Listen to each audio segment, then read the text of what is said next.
नमस्कार, स्वागत है आपका इस खास कार्यक्रम में। मैं हूं आपके साथ अभिषेक। देश में होने जा रहे आम चुनाव में छत्तीसगढ़ से 11 सीटों पर मतदान होना है।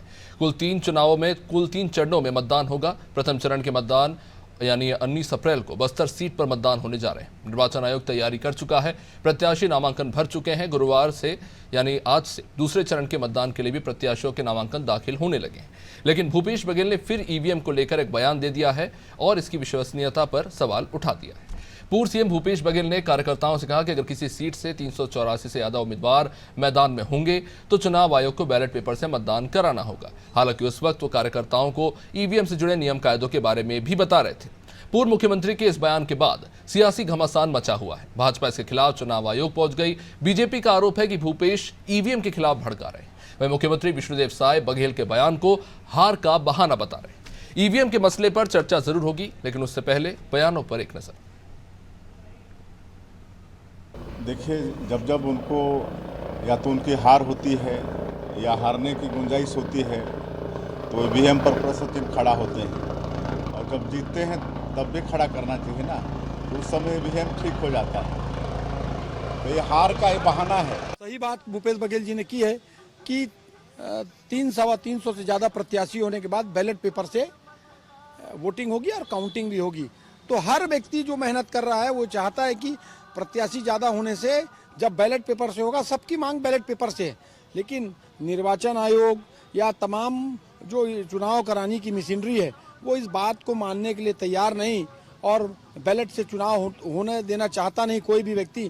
क्या प्रेशर है, क्या दबाव कि दबाव में निर्वाचन आयोग ये सिस्टम को अपना रहा है, क्योंकि जो जिन लोगों ने मशीन को बनाने का काम किया, जो सॉफ्टवेयर डालने का काम कर रहे हैं, वो देश तो बैलेट पेपर से चुनाव कराता है। दोनों के काउंटिंग को लेकर भी लोगों ने बात की थी, लेकिन निर्वाचन आयोग ने उसको भी ठुकरा दी। चलिए अब इस चर्चा को आगे बढ़ाएंगे। देश की सबसे और बाकी दिलचस्प मुद्दा है ये चर्चा का ईवीएम, जिस पर हर बार कोई ना कोई राजनीतिक दल सवाल उठाता ही रहता है। बस दिलचस्प यह है कि एक पार्टी ईवीएम का पक्ष ले लेती है और एक उसके खिलाफ में खड़ी हो जाती है। आज इसी पर चर्चा करेंगे। हमारे साथ आज चर्चा में जुड़ रहे हैं बीजेपी से राहुल टिकरिया साहब जुड़ रहे हैं, सत्यप्रकाश सिंह कांग्रेस से, और कुछ ही देर में वरिष्ठ पत्रकार रमेश पांडे जी भी हमारे साथ जुड़ जाएंगे। आप सभी मेहमानों का बहुत बहुत स्वागत है। सबसे पहले सत्यप्रकाश जी, आप ही के पास आना चाहूंगा। ईवीएम का मसला बड़ा दिलचस्प है क्योंकि ईवीएम को लेकर लगातार सवाल उठते रहे हैं तमाम राजनीतिक दलों से, लेकिन मेरा सवाल यह है कि भूपेश बघेल जी की टाइमिंग क्या ठीक है उस वक्त में, जब अब तो मतलब चुनावी दल को भेजा जा रहा है, डिप्लॉय किया जा रहा है, जहाँ पे चुनाव होने वाले 19 तारीख को चुनाव है, पूरी प्रक्रिया अपने अंतिम चरण में है, और आप कह रहे हैं कि बैलेट पेपर से चुनाव कराए। अगर 384 उम्मीदवार होते हैं, जो कि कहीं से संभव लगता नहीं है कि इतने उम्मीदवार अब तक तो नहीं देखने को मिले, क्या कहेंगे इस पर? अभिषेक जी, देखिए, अगर लोकतंत्र को बचाना 384 का 484 भी लोग भी सामने तो आना चाहिए। मैं भी इसके समर्थन हूँ। और आपके टाइमिंग की बात करते हैं, देखिए आपको भी मालूम होगा कि विपक्ष पिछले 10 महीने से चुनाव आयोग के संबंध में जो हमारी जो भी समस्याएं हैं, जो हमारी आशंकाएं हैं, उसको दूर करे चुनाव आयोग, उसको लेकर हमने पिछले 10 महीने समय मांगा। चुनाव आयोग ने अपने समय दिया नहीं। अब तो चुनाव आ गया तो क्या समझेंगे? तो इसीलिए देखिए टाइमिंग की बात हम तो समझ आ ही रहे। हमने सबसे महत्वपूर्ण भूपेश बघेल जी ने एक प्रक्रिया समझाई है। पूरी जनता में ये बात है, चर्चा का विषय है कि ईवीएम कहीं ना कहीं छेड़खानी का एक औजार है। छेड़खानी हो सकती है उसमें, तो अगर जनता की जो आवाज है तो भूपेश बघेल जी ने बताया कि अगर आप ऐसे कीजिएगा तो बैलेट पेपर हो जाएंगे। और देखिए एक आपको और उदाहरण बताता हूँ। जब मोदी जी मुख्यमंत्री थे गुजरात के, तब उन्होंने एक पब्लिक रैली में, आपके आसपास का चुनाव जो था यूपीएस 2 बनी थी, तब उन्होंने खुद ने पब्लिक रैली में ये बोला था। मैं आपको एक बहुत बड़े मीडिया के माध्यम से बयान मैं आपको याद दिलाता हूँ। Brothers and sisters, when educated countries hold elections, they read names and stamp ballot papers even today in America. तो ये दिखता है कि ये सत्ता में आने के लिए किसी भी हद तक जा सकते हैं। जैसे महंगाई का नाम बोल के, बेरोजगारी का नाम बोल के, उस समय आपको भी ईवीएम पे शंका थी और आप इसके खिलाफ थे, मगर आप सत्ता में आ गए और आप पता नहीं उसमें क्या ऐसा उनको जादू कर दिया या जादू हो गया कि ईवीएम के लिए सपोर्ट में आ गए हैं। नहीं, उस पे भी मैं जरूर आऊंगा, लेकिन मुझे ये जानना है कि फिर आपके पास विकल्प क्या है? क्या बैलेट पेपर ज्यादा अच्छा विकल्प है? क्योंकि उसमें तो इससे भी ज्यादा त्रुटियां, चलिए कम नहीं है तो मैं कह देता हूं कि ईवीएम के बराबर ही त्रुटियां बैलेट पेपर में भी हैं, तो फिर वो बेहतर व्यवस्था कैसे हुई? कम से कम इसमें समय तो बच रहा है, गड़बड़ी तो दोनों में बराबर से होती है। अभिषेक जी, देखिए इसमें भी हमने ईवीएम में भी एक मांग की है, आप ईवीएम से कराइए। जो वीवीपैट की पर्ची है जो अभी मात्र 1 से 5 पद की गिनती की जो व्यवस्था है उसको बदला जाए और सारी वीवीपैट पर्चियां की गिनती की जाए, ये व्यवस्था कर दीजिए। उसके लिए भी चुनाव आयोग तैयार नहीं है, इसके लिए भी केंद्र सरकार तैयार नहीं है।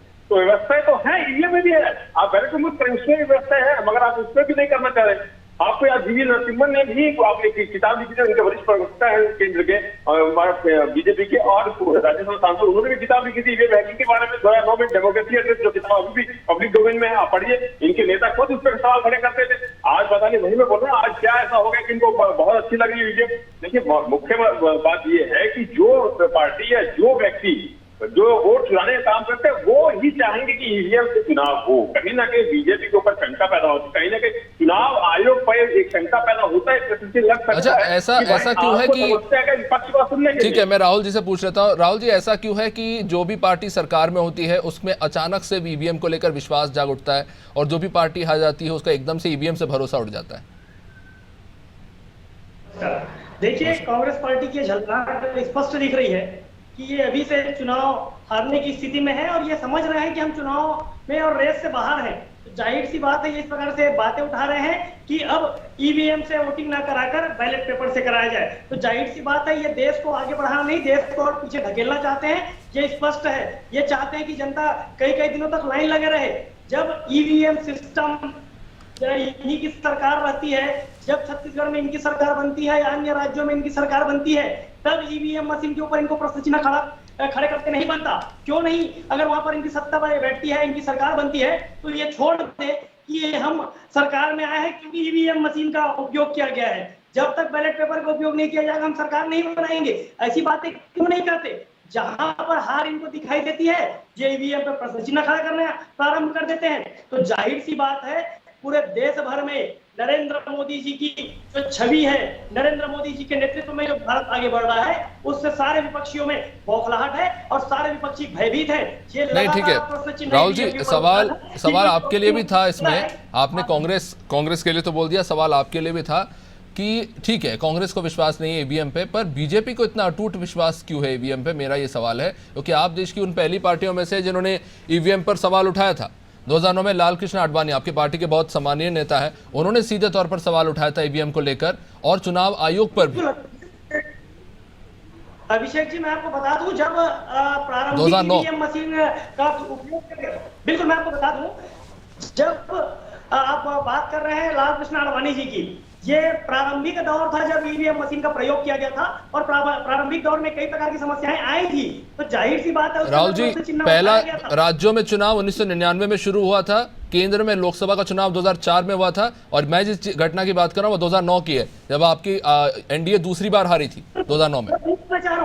देखिए, प्रारंभिक दौर था लोकसभा के विषय में। और रही बात, अभी भी कई राज्यों में हमारी सरकार चली जाती है या फिर हम हार जाते हैं, लेकिन हम प्रश्न चिन्ह खड़ा करना नहीं चाहते और खड़ा किए हैं। ये प्रारंभिक दौर में जो भी प्रश्न उठा था, उसके बाद से किसी भी प्रकार से प्रश्न चिन्ह भारतीय जनता पार्टी की ओर से नहीं उठाया गया है। ठीक है, जवाब ले लेते हैं कांग्रेस से इसको लेकर।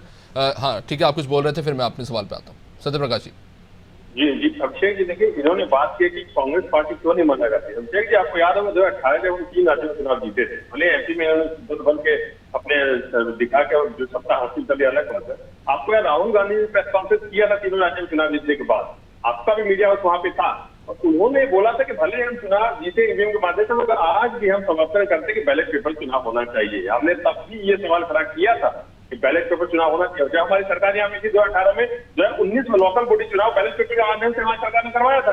तो हम तो हमेशा से पक्षकार रहे हैं, हमने ये नहीं कहा है कि हम जीत गए तो आप ईवीएम से चुनाव कराइए। हम जीतने के बाद ही बोलते कि आप बैलेट पेपर चुनाव कराइए। सत्यप्रकाश जी, मेरा एक बहुत सीधा सवाल है कि जब ये बदलाव लाया गया था बैलेट पेपर से, जब ईवीएम में आए थे, उसकी जो प्रैक्टिकल प्रॉब्लम्स थी उसके कारण हमने सोचा कि ये ज़्यादा कन्वीनियंट ऑप्शन है चुनाव के लिए। अब अभी प्रथम चरण में बस्तर में चुनाव होने वाला है, नक्सली क्षेत्र है, वहाँ पर आप चाहते हैं कि बड़े बड़े बक्से लेके जो है वहाँ पर जो अधिकारी कर्मचारी है वो परेशान होते रहे। एक ईवीएम कन्वीनियंट ऑप्शन है, ज़्यादा सिक्योर्ड है, हाँ आप कह सकते हैं कि इजीली एक्सेसिबल है, लेकिन फिर भी ये बैलेट पेपर से तो बेहतर ऑप्शन ही है। अगर नहीं होता तो फिर हम ईवीएम की तरफ क्यों बढ़े?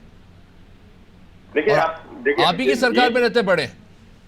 जी मैं बता, देखिए अभिषेक जी, आपको याद है विकसित देश जो है, वो जो बड़े बड़े डेवलप्ड कंट्रीज है, उन्होंने भी ईवीएम हटा के वापस बैलेट पेपर पाए हैं। चाहे अमेरिका की बात करें, अफ्रीका की बात करें, सत्यप्रकाश जी, जिन यूरोपियन कंट्रीज की, ठीक है अभिषेक जी, मैं आपका सवाल का जवाब दे रहा हूँ। देखिए, ईवीएम के हम सपोर्ट में अभी भी है।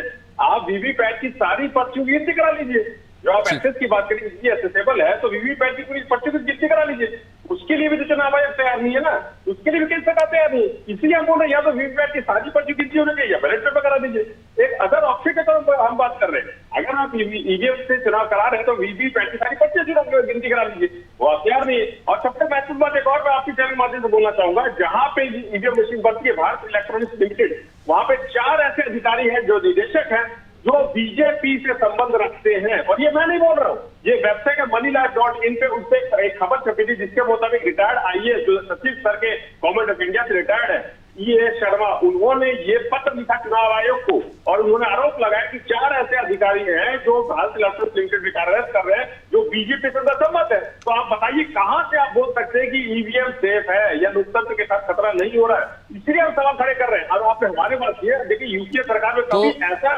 आरोप नहीं लगा कि कोई यूपीए सरकार से संबंधित अधिकारी वहां पर बैठा हुआ या कांग्रेस संबंधित अधिकारी वहां बैठा हुआ है या कोई स्टेचर हो सकती है, ऐसा आरोप नहीं लगा।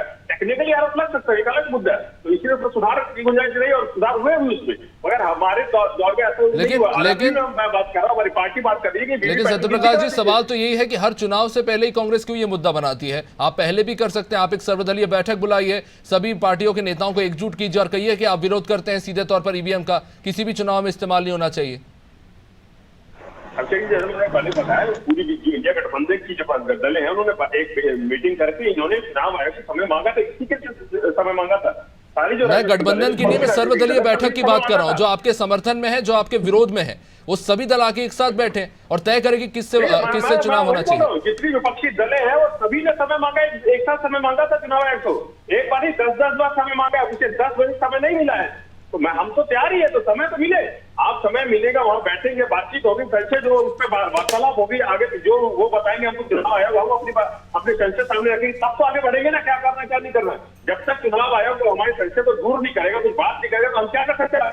इसलिए समय नहीं दिया जा रहा ना, यही मैं बोल रहा हूँ। विपक्षी दलों को दबाया फुसलाया जा रहा है, उनकी आवाज सुनने के लिए तैयार नहीं चुनाव आयोग। चुनाव आयोग सिर्फ मुहावरे सुनाने में व्यस्त है और चुनाव आयोग को क्या दबाव है क्या नहीं दबाव है चुनाव आयोग खुद बता सकता है। हमको समय नहीं मिल रहा है, इसलिए हम कुछ आगे कार्रवाई नहीं कर पा रहे। सभी विपक्षी दल एकजुट है, समय मांगा था मगर समय नहीं मिला है। हम बार बार इसलिए बोल रहे हैं कि आप वीवीपैट से गिनती कराइए, बैलेट पेपर से कराइए, मगर चुनाव निष्पक्ष हो।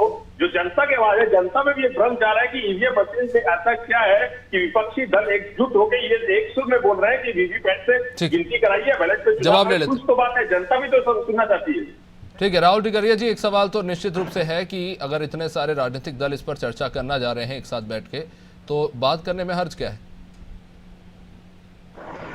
अभिषेक जी, आप ही बताइए, ये अचानक चुनाव के दौर पे कहते हैं कि ईवीएम छोड़कर बैलेट पेपर का उपयोग किया जाना चाहिए। 5 साल ये शांत रहते हैं, अचानक से इनको भूत सवार होता है कि ईवीएम को छोड़ के हमें बैलेट की ओर जाना चाहिए। तो जाहिर सी बात है, आपने भी प्रश्न किया, आपने भी प्रश्न खड़ा किया अभी कि क्या 5 साल पहले या फिर प्री प्लानिंग के साथ में इसके लिए क्या कमेटी बनाकर चर्चा नहीं करनी चाहिए? बिल्कुल इनको चर्चा करनी चाहिए और इस पर विशेष पहल होनी चाहिए। अगर इनको कोई शंका है, तो कोई भी इनको डाउट है, तो उस डाउट को भी क्लियर करना चाहिए। लेकिन चुनाव के समय पर ऐन वक्त में जब निर्वाचन आयोग पूरी तैयारी के साथ तैयार बैठा है और तो और कई जगह नामांकन भरे जा चुके हैं और नामांकन भरने का दौर प्रारंभ है, ऐसे बीच में ईवीएम पर प्रश्न चिन्ह खड़ा करना क्या सही है? सवाल ये भी है कि क्या ईवीएम को बलि का बकरा बनाया जाता है हर बार? इसी पे हमारे साथ अब वरिष्ठ पत्रकार रमेश पांडे जुड़ चुके हैं। रमेश जी, आप तक आवाज पहुंच रही है? जी जी रमेश जी, सीधा सवाल यही है आपसे कि जब भी बात होती है ईवीएम को लेकर, ईवीएम की विश्वसनीयता पर सवाल उठा दिया जाता है और कई सारी टेक्निकलिटीज इसके साथ जोड़ दी जाती है, इलेक्ट्रॉनिक मशीन है, इस पर विश्वास नहीं किया जा सकता वगैरह वगैरह। लेकिन मेरा एक सीधा सवाल यह है कि क्या जब भी हम ईवीएम की विश्वसनीयता पर बात करें तो दरअसल क्या हम ईवीएम पर ही बात कर रहे हैं क्या, या फिर हम ये कहने की कोशिश कर रहे हैं कि जो पूरा प्रशासनिक तंत्र होता है वो कहीं ना कहीं जो मौजूदा सरकार है उसके नियंत्रण में होता है और इसका फायदा जो सरकार है अभी उसको फायदा पहुंचता है? तो हम इनडायरेक्टली जो है प्रशासनिक तंत्र को टारगेट करना चाहते हैं, लेकिन हम ईवीएम को टारगेट करते हैं जो कि आदेश की गुलाम है। उसको आप जो आदेश दोगे, जो बटन दबाओगे, वो तो वही पकड़ेगा। हेलो जी रमेश जी, आपका जवाब। जी देखिए, ईवीएम पे सवाल उठाना तो बिल्कुल लाजमी ही नहीं है, कारण कि हेलो जी आवाज आ रही है? जी जी स्पष्ट है। कारण है कि चुनाव आयोग भी बार बार अवसर दे चुका है कि अगर ईवीएम पे सवाल उठाया जाता है जिन बिंदुओं पर, उसको स्पष्ट करे कोई भी राजनीतिक दल या कोई भी एनजीओ या कोई भी पर्सनल व्यक्ति। तो उस समय जब आयोग ने कहा कि सारे लोग, जितने एक्सपर्ट या जो विपक्षी दल के लोग, राजनीतिक दल के लोग आवाज उठाते हैं, कोई भी इस चीज को प्रूफ नहीं कर पाया, कोई उसका प्रमाण नहीं दे पाया। कोर्ट भी गए, कोर्ट ने भी ये आदेश दिया, लेकिन उस पर भी ये लोग कहीं कोई बात नहीं रख पाए। अब जब चुनाव का टाइम आता है तो अचानक ये मुद्दे उखाड़ दिए जाते हैं। वो एक तरह से, अगर हम यूं, हमको नहीं कहना चाहिए लेकिन मैं भी ये कह रहा हूँ कि जब लोग चुनाव में अपनी कमजोरी देखते हैं कि मैं पराजित हो जाऊंगा या पीछे हो जाऊंगा, तो ईवीएम पे सवाल खड़ा कर देते हैं। ये मेरा कहना है। जी जी, लेकिन रमेश जी, आपने उस बात का जवाब नहीं दिया जो मैं जानना चाह रहा था कि सवाल ईवीएम पर है या उसे कंट्रोल करने के लिए जो पूरी प्रणाली है उसमें काम करने वाले कर्मचारी है उनके ईमान पर सवाल है। उनके ईमान पर सवाल है कि वो जो होते हैं, जो सरकार है, उनके पक्ष में काम करते हैं। नहीं, ये बिल्कुल गलत बात है।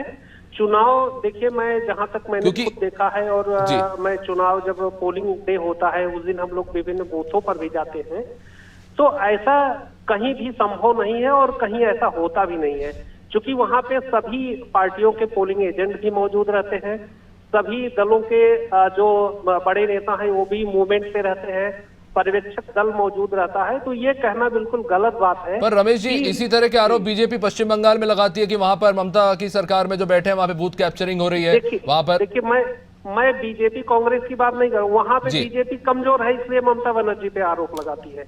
जहां पे दूसरा कमजोर है वो दूसरे पे आरोप लगाता है। पर जो सच्चाई है उसमें एक निर्वाचन से जुड़े अधिकारियों पर कोई सवाल नहीं उठाया जा सकता। वो बेचारे बहुत परिश्रम कर बहुत पारदर्शिता से और निष्पक्षता से चुनाव संपन्न कराते हैं। चलिए, आपने कर्मचारियों के ईमान पर पूरा विश्वास जताया। मैं राहुल जी इसी पे आना चाहूंगा कि मशीन का तो देखिए कोई ईमान नहीं होता, जो बटन आप दबाएंगे वो दब जाएगा, लेकिन उनको संभालने वाले जो कर्मचारी होते हैं, कहीं ना कहीं ये लगता है कि जब ईवीएम पर सवाल उठता है तो जिनके कंट्रोल में ये पूरा यूनिट होता है, चाहे वो मशीन का रेंडमाइजेशन की पूरी प्रोसेस हो या फिर वोटिंग की पूरी प्रोसेस हो या फिर पूरा लॉजिस्टिकल जो प्रोसेस है जहां से होके ये मशीन गुजरती है और जहां स्टोर की जाती है, क्या ये जो पूरी प्रक्रिया है उन पर सवाल उठते हैं जब ईवीएम पर सवाल उठाया जाता है कि यहाँ पर चूक होती है?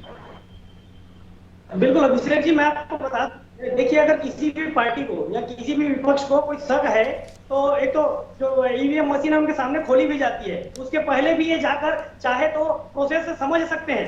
जाहिर सी बात है, इसमें जिस प्रकार से ईवीएम से संबंधित चीजों में विपक्ष या कांग्रेस के साथ ही प्रश्न चिन्ह खड़ा कर रहे हैं, ये उनका भय है। और मैं आपको बता दूं, क्योंकि जो भी निर्वाचन से संबंधित अधिकारी होते हैं उनको किसी भी राजनीतिक दल से कोई मतलब नहीं होता, वो ईमानदारी से अपना काम करते हैं और उस पर प्रश्न चिन्ह अगर कोई खड़ा कर रहा है तो ये अपने आप में दुर्भाग्यपूर्ण है। ये 5 साल कहाँ जाते हैं, इनके पास न्यायालय का भी रास्ता है, ये न्यायालय के माध्यम से भी अगर कोई चीजें हैं तो निर्वाचन आयोग को आदेशित करवा सकते हैं, लेकिन इनको सिर्फ और सिर्फ मुद्दा बनाना है, क्योंकि इनको राहुल जी, अगर ऐसा नहीं होता, क्योंकि अभी लोकसभा चुनाव को लेकर जो अधिसूचना जारी हुई है उसमें कहा गया कि जो टेम्पररी स्टाफ है उनसे काम नहीं कराया जाएगा, जो नियमित सरकारी कर्मचारी है उन्हें ही निर्वाचन प्रक्रिया की जिम्मेदारी सौंपी जाएगी।